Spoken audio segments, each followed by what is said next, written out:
उन्होंने मांग की कि महिला बिल लाया जाए, आरक्षण बिल लाया जाए। इसको सदन की पटल पे लाया गया, लोकसभा में पास हो गया, लेकिन इसको लेकर सियासत हो रही है। ओवैसी साहब को आपने सुना, वो कह रहे हैं भाई इसमें ओबीसी कोई कोटा नहीं दिया गया है, अल्पसंख्यक को कोटा नहीं दिया गया है और इसलिए हम इसका विरोध करते हैं। और तमाम विपक्षी पार्टियों ने समर्थन तो किया, लेकिन साथ साथ ओबीसी का मुद्दा, अल्पसंख्यक का मुद्दा जोड़ दिया कि अगर ओबीसी को आरक्षण नहीं मिलेगा तो ये बिल अधूरा है। हमारे साथ एक और खास मेहमान प्रियल भारद्वाज जुड़ गई हैं। प्रियल जी, देखिए कल पास हो गया बिल और आज राज्यसभा में इसको रखा जाएगा, लेकिन ओवैसी ने विरोध किया, कहा कि इसमें ओबीसी को कोटा नहीं दिया गया, अल्पसंख्यक को कोटा नहीं दिया गया। तो ऐसे में ये जो महिलाओं को भागीदारी वाली बात है वो बात अधूरी रह जाती है। देखिए, समस्त देशवासियों को एक बार तो मैं फिर एक बार बधाई देना चाहूँगी कि 454 वोट्स के साथ में ये विमेन रिजर्वेशन बिल पारित हुआ है। जी देखिए, मैं समस्त देशवासियों को और सभी महिलाओं को, जो कि 50% की आबादी, जो कि 51% की वोट बैंक के साथ में महिलाओं का जो एक 27 साल का लंबा सफ़र 1996 से लेके 12 सितंबर 1996 से लेकर के 19 सितंबर 2023 को आकर हम फाइनल अपने गंतव्य पे फाइनली पहुंच गए। और ये 27 साल का सफ़र, जो कि 75 साल की आज़ादी गए बीते सालों में महिलाओं के लिए ये बहुत बड़ी जीत है।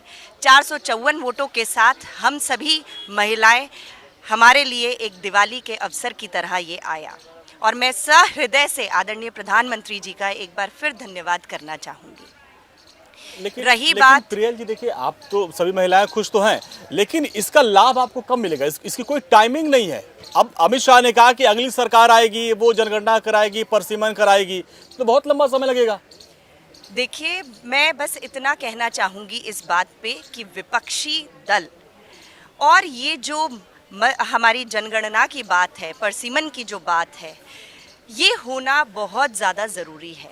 अगर आप आधा अधूरा काम करेंगे, अगर आधा अधूरा काम पेपर वर्क रह जाएगा, तो यही विपक्षी दल जो आज इसके फेवर में कहीं वोट दिया है, इसी को ही लेकर के फिर कहानी बुनता हुआ दिखेगा।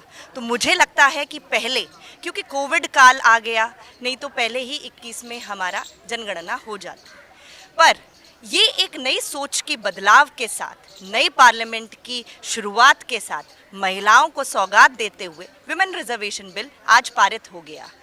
अब देखिए, जो समझदार व्यक्ति होंगे, जो पढ़े लिखे व्यक्ति होंगे, वो इस चीज़ से सहमत होंगे कि जनगणना होनी बहुत ज़्यादा आवश्यक है। अगर आप आधा अधूरा ढंग से पेपर वर्क नहीं होगा तो कल को यही लोग आकर के फिर आपको इस बिल को विफल करने की पूरी ओबीसी महिलाओं को कहना है कि भाई ओबीसी महिलाओं को आपने छोड़ दिया, इसमें अल्पसंख्यक महिलाओं को छोड़ दिया।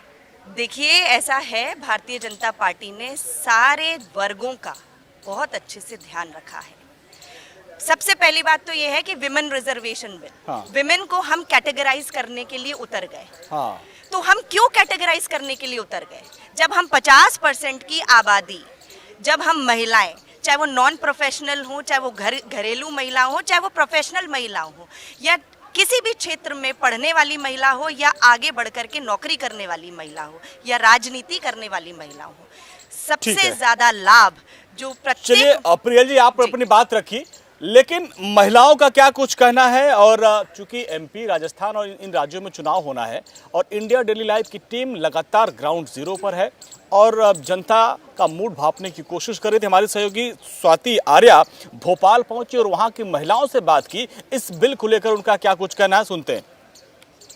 भोपाल में इस वक्त मेरी मौजूदगी और इंडिया डेली लाइव लगातार लोगों के बीच जा रहा है, महिलाओं के बीच जा रहा है और जानने की कोशिश कर रहा है कि इसको बिल को लेकर महिलाओं में कितना उत्साह है, कितनी खुशी वो जाहिर कर रही हैं। तो देखिए, भोपाल में मेरी मौजूदगी और तमाम महिलाएं मेरे साथ मौजूद है। आइए इनसे ही बात करते हैं इसको लेकर कि इस बिल के पास होने पर वो क्या कह रही है, कितनी खुशी है उनमें। मैम, आपका नाम? निधि चौरसिया।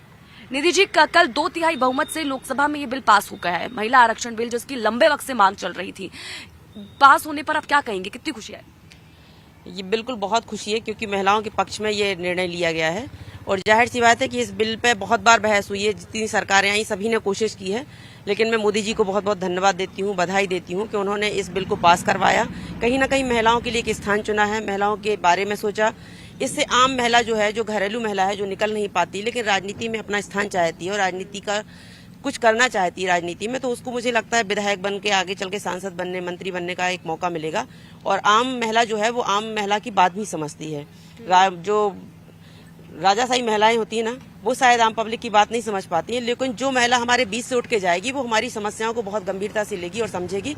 और मुझे पूरा भरोसा और विश्वास है कि जो भी महिला आगे चल के इस 33% के आरक्षण में शामिल होगी, वो महिला हमें कुछ देगी ही। मोदी जी का मैं बहुत बहुत धन्यवाद करना चाहती हूँ कि उन्होंने ये बिल लाया और हम महिलाओं को आगे बढ़ने के लिए प्रयास किया। महिलाओं के लिए ये बहुत अच्छा हुआ है, एक आगे बढ़ने का मौका मिला है और महिलाएं बहुत जश्न मना रही हैं, जगह जगह हर जगह बहुत खुशी का माहौल है और कहीं ना कहीं आगे बढ़ सकती हैं। जो घर बैठी महिलाएं वो भी बाहर निकल सकती हैं, उन्हें भी एक मौका मिला है। एक महिला अगर सांसद या विधायक कुछ भी बनती है, देश की राष्ट्रपति द्रौपदी मुर्मू आपने देखा हो, बूथ अध्यक्ष से डायरेक्ट राष्ट्रपति जी बनी है, तो वो एक मतलब मोदी जी के कारण ही ये सब संभव हो पाया। आज मोदी जी है तो मुमकिन है। बिल के पास होने के बाद अब जो महिलाएं के मुद्दे हैं वो ज्यादा अच्छी तरह से उठ पाएंगे, उन पर बात होगी, चर्चा हो पाएगी और ये अच्छा है महिलाओं को स्ट्रांग बनाने के लिए आने वाले समय में। भोपाल से वीडियो जर्नलिस्ट शिवली के साथ मैं स्वाति आर्य, इंडिया डेली लाइव। भोपाल की महिलाओं को सुना, वो ये कह रही थी कि भाई बिल आया, हम इसका स्वागत करते हैं और हमको जो है हमारी भागीदारी मिलेगी और इसमें जो समय लगेगा हम उसका इंतजार कर लेंगे। और यहाँ पे प्रियल भारद्वाज जी हैं, राहुल भाई, वो ये कह रहे हैं कि भाई महिलाएं हैं, 33% सभी महिलाओं को आरक्षण मिल रहा है, आप लोग इसमें कैटेगरी क्यों बांट देते हैं? आप हर जगह आप लोग जाति धर्म को क्यों घुसा देते हैं? देखिए, मैं प्रियल जी की बातों को बड़ा ध्यान से सुन रहा था। प्रधानमंत्री मोदी जी को तो मैं भी बहुत बहुत बधाई दूंगा कि उन्होंने महिला आरक्षण विधेयक को लाया भी, उसको संसद से पास भी करा लेंगे वो, और वो पूरा का पूरा आरक्षण का मामला जो है 2040 तक टल भी जाएगा। तो इसके लिए तो बीजेपी और उनकी पूरी पार्टी बधाई की पात्र है। देखिए, अब कहा गया कि भाई सेंसस होना चाहिए, तो ये 40 तक मामला कहाँ से आ रहा है? देखिए कहाँ से आ रहा है, बिल्कुल चीजें स्पष्ट है। जनगणना का तमाम पिछला रिकॉर्ड देख लीजिए। भारत जैसे जब बड़े जगह में जब आप नोटिफिकेशन निकालते हैं, जनगणना का प्रथम चरण 1 साल लगता है, फिर द्वितीय चरण होता है, आप तमाम तरह की चीज़ों को करते हैं, उसमें 4 साल का प्रोसेस जनगणना में लगता है और डीलिमिटाइजेशन में पूरा उस प्रोसेस में पुनर्सीमन के प्रोसेस में जो परिसीमन के प्रोसेस में समय लगेगा वो 4 से 5 साल का समय वहाँ लगेगा। और कल गृह मंत्री जी ने बिल्कुल सदन में स्पष्ट कर दिया कि समय लगेगा, ये कल कोई हो जाने वाली चीज़ नहीं है, उन्होंने भी मान लिया। विपक्ष कितना अच्छा सुझाव दे रहा था कि ये दोनों प्रावधान को हटा लीजिए। देखिए, अभी प्रियल जी कह रही थी कि जनगणना होना बड़ा आवश्यक है। भाई जनगणना 2021 में आपको कराना था, 2022 तक में तो 2021 तक तो मान लेता हूँ कोविड था, 2022 में नोटिफिकेशन निकाल के अगर अब तक तो आधा प्रोसेस जनगणना का निपट भी चुका होता अगर सरकार गंभीर रहती। G20 में भारत एकलौता देश रहा जिसमें कि 10 की जनगणना नहीं हो सकी। तो हम लोग जनगणना कराने में क्यों पीछे रह गए? अभी भी केंद्र सरकार जनगणना कराने को लेकर कोई गंभीर होते हुए मुझे नजर नहीं आ रही है। नंबर 1 चीज। नंबर 2, अगर संवैधानिक प्रावधानों को लेकर देखें, आपको जनगणना डाटा की जरूरत कब होती है? उसकी जरूरत तब होती है जब कहीं ऐसा लगे कि कहीं आरक्षण जितनी उनकी भागीदारी है उससे कहीं ज़्यादा तो उनको आरक्षण नहीं मिल गया, जिनकी उनकी संख्या है। भाई 50% आरक्षण के मामले में हो सकता है कि आपको जनगणना के आंकड़ों की जरूरत थी। 33% तो आबादी है ना देश में महिलाओं की, कि महिलाओं की आबादी 33% भी नहीं है। तो जब आप उनको आबादी से कम आरक्षण दे रहे हैं, यहाँ पे जनगणना का मामला का कोई जरूरत नहीं था। 2010 का ड्राफ्ट देख लीजिए, अब जो राज्यसभा से पारित हुआ था उसमें इस तरह की कोई भी परिस्थितियां नहीं थी। ठीक है, वो लोकसभा से पारित नहीं हुआ था। तो ये एक ऐसा मामला है जहाँ पे कि आपने एक तरह से महिला आरक्षण को लेकर आप श्रेय भी लेना चाहते हैं और आप महिला आरक्षण आप देना भी नहीं चाहते हैं। अब देखिए प्रियल जी, असली बात यही है कि इसमें श्रेय लेने की बात आ गई है। अब प्रधानमंत्री मोदी ने चुनाव से पहले चुनाव से जो 2 विरोधी वोट पड़े हैं वो किनके तरफ से पड़े हैं? जिसको पूरे दुनिया जानती है कि भारतीय जनता पार्टी की टीम भी है। वो सोचिए, पूरे सदन में कहीं से भी कहीं कहा जाता है कि भाई विपक्ष की बी टीम है, आप कहते हैं बीजेपी की बी टीम है। और कल हमारे अमर भाई यहाँ बैठे हुए, उनसे सवाल पूछ रहे भाई आप बीजेपी की बी टीम, वो नाराज हो गए थे। तो कहने वाली बात है। ठीक है प्रियल जी, आपके पास आते हैं। अब वो ये कह रहे हैं कि भाई आपने समय ज़्यादा ले लिया है। अगर आपकी नीयत साफ होती तो अभी जो मौजूदा स्थिति है इसी में इसको लागू कर दिए होते, बाद में संशोधन कर लेते। तो इस पे अभी सोनिया गांधी ने भी कहा, राहुल गांधी ने भी कहा कि मेरी अपील है कि आप इसको तुरंत प्रभाव से लागू कर दीजिए, क्योंकि जनगणना परिसीमन इस बड़ा लंबा समय लग जाएगा। अगर आप आरक्षण देना चाहते हैं तो लागू कर दीजिए। इसमें क्या पेच कहाँ फंस रहा है? देखिए, अगर आरक्षण नहीं करना चाहते तो ये तात्कालिक सत्र इस प्रकार से नहीं बुलाते आदरणीय प्रधानमंत्री जी। ये बात बिल्कुल क्लियर है। और सिर्फ 4 दिन का ही सत्र क्यों? आने वाले अब विंटर सेशन में हम देखेंगे कि इसका इम्प्लीमेंटेशन कितनी तेजी से होता है। देखिए, प्रधानमंत्री जी की कथनी और करनी में कोई अंतर नहीं है। सब जानते हैं इस बात को कि जिस प्रकार से निरंतर गए बीते 9 सालों में बैक टू बैक काम हुआ है, लगातार आप रिपोर्ट कार्ड देख सकते हैं और कोई भी काम विफलता की तरफ नहीं बढ़ा, इसका मुझे बहुत गर्व है। हम जहां खड़े, सवाल तो कल भी ये भी कर रहे हैं, एक मिनट दिखा है पिछले 9 सालों में, उतना अंतर कहीं दिखाई नहीं। देखिए राहुल भाई देखिए, अभी मुझे याद आ रहा है जब ये हो रहा था ना डिजिटल इंडिया के बाद जो हम लोग पेटीएम वो करते हैं, जब इस प्रोसेस को सदन में लाया जा रहा था, मैं उसको बड़े ध्यान सुन रहा था। तमाम बड़े नेताओं ने कहा था ये तो संभव ही नहीं है, लेकिन संभव हुआ ना। आज दुनिया में सबसे ज्यादा जो हम लोग पेमेंट करते हैं ऑनलाइन, वो भारत में करते हैं। तो वो प्रोसेस 1.5 साल के अंदर हो गया ना, तो वो हो सकता है। ठीक है, अब प्रियल जी इसी पे ही जो डिजिटलाइजेशन की आप बात कर रहे हैं, इस पे थोड़ा सा एक बिंदु और मैं टच करना चाहूंगी। जो वर्ल्ड की नंबर 1 मैगजीन है, उसके अंतर्गत जो टॉप 100 मोस्ट स्टार्टअप्स होते हैं, उसमें गवर्नमेंट ऑफ इंडिया का यूपीआई की मौजूदगी दर्ज आप जनगणना जल्दी करवा सकती हैं? मैं टेक्निक पे बात कर रहा था। देखिए, टेक्निक और इम्प्लीमेंटेशन और एग्जीक्यूशन, मेरा बस ये कहना है कि जो भी काम हो वो पुख्ते ढंग से हो।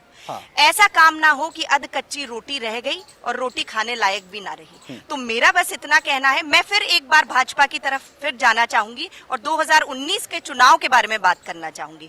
जब लोकसभा की बात आई 2019 में, भाजपा ने 55 महिलाओं को टिकट दी, जिसमें कि 41 महिलाएं जीत करके आई, जो कि रिजल्ट 75% में आप सक्सेस रेशियो आपको देखने के लिए मिला।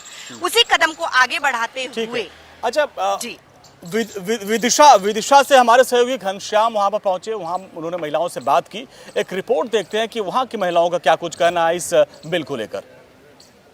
महिला आरक्षण बिल को लेके जो लोकसभा में पास भी हो गया, लेकिन अभी राज्यसभा की जो जंग है वो बाकी है। लेकिन उससे पहले महिलाएं क्या सोच रही हैं, इस 33% रिजर्वेशन को लेके उनसे बात करने की कोशिश करते हैं। मैम बधाई हो, अब तो 33% रिजर्वेशन मिल रहा है, क्या लग रहा है, कितना बड़ा कदम है ये सरकार का? ये तो बहुत बड़ा कदम है, महिलाओं को इसमें मौका भी मिलेगा आगे बढ़ने का। हम लोग को तो बहुत खुशी है कि अभी तक तो महिलाएं नहीं पहुंच पा रही थी, अब 181 सीट है महिलाओं की, तो हम लोग को भी आगे बढ़ने का मौका मिलेगा। मैं महिलाओं के लिए ये कहना चाहूंगी कि हम होंगे कामयाब, हम होंगे कामयाब, हम होंगे कामयाब एक दिन।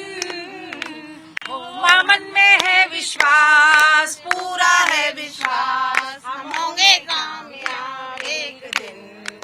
रिजर्वेशन मिल रहा है, राज्यसभा में पेश होना है, कितना बड़ा उत्साह है, कितनी बड़ी खुशी का दिन है। और ये कामयाब होने की जो बात आप कह रही हैं, ये कामयाबी अब बहुत पास दिखाई देती है क्या? मैं इस कामयाबी को 2 लाइनों में व्यक्त करना चाहूंगी कि इस समाज का अभिमान तुम हो, स्वाभिमान तुम हो, इस समाज का गर्व तुम हो, और उस विधाता का विधान ना देखना, उस विधाता का विधान तुम हो। इसका अर्थात है कि हमारा जो इतिहास है वो तक हमारा मतलब गाते हुए आया है कि अहिल्याबाई से लेके सभी ने, रानियों ने मतलब धरती पे राज किया है। तो आज महिलाओं की बात हो रही है, तो ये हमारी महिलाएं तो पहले से कंधे से कंधा मिलाकर चल रही थी। ये जो रिजर्वेशन की बात कही जा रही है 33%, ये कितना ज्यादा किक देगा, कितना ज्यादा पुश देगा? हालांकि इसमें अभी कई पेच हैं जो सुलझाने बाकी हैं। पहले महिलाएं चूल्हा चौका काम करती थी, अब विधानसभा लोकसभा में बैठ के देश को भी चलाएंगी, और महिलाएं अपनी शक्ति, जो नारी शक्ति ये कही जाती है, वो अपने देश को चलाने में समर्थ रहेंगी। दो वोट विरोध में भी पड़े, कोई बात नहीं है, कोई दिक्कत नहीं है, सभी हम सब साथ में हैं, मोदी जी के साथ हैं, क्योंकि मोदी जी ने इतना कुछ महिलाओं के लिए किया है, तो हम लोग तो पीछे नहीं हटेंगे। हम आम महिला हैं और घर का चूल्हा चौका ही करते हैं, लेकिन आज हमको बढ़ने का उन्होंने मौका दिया है। आबादी है मध्य प्रदेश की, जो खुद के पूरा होने पे अब गौरवान्वित महसूस कर रही है।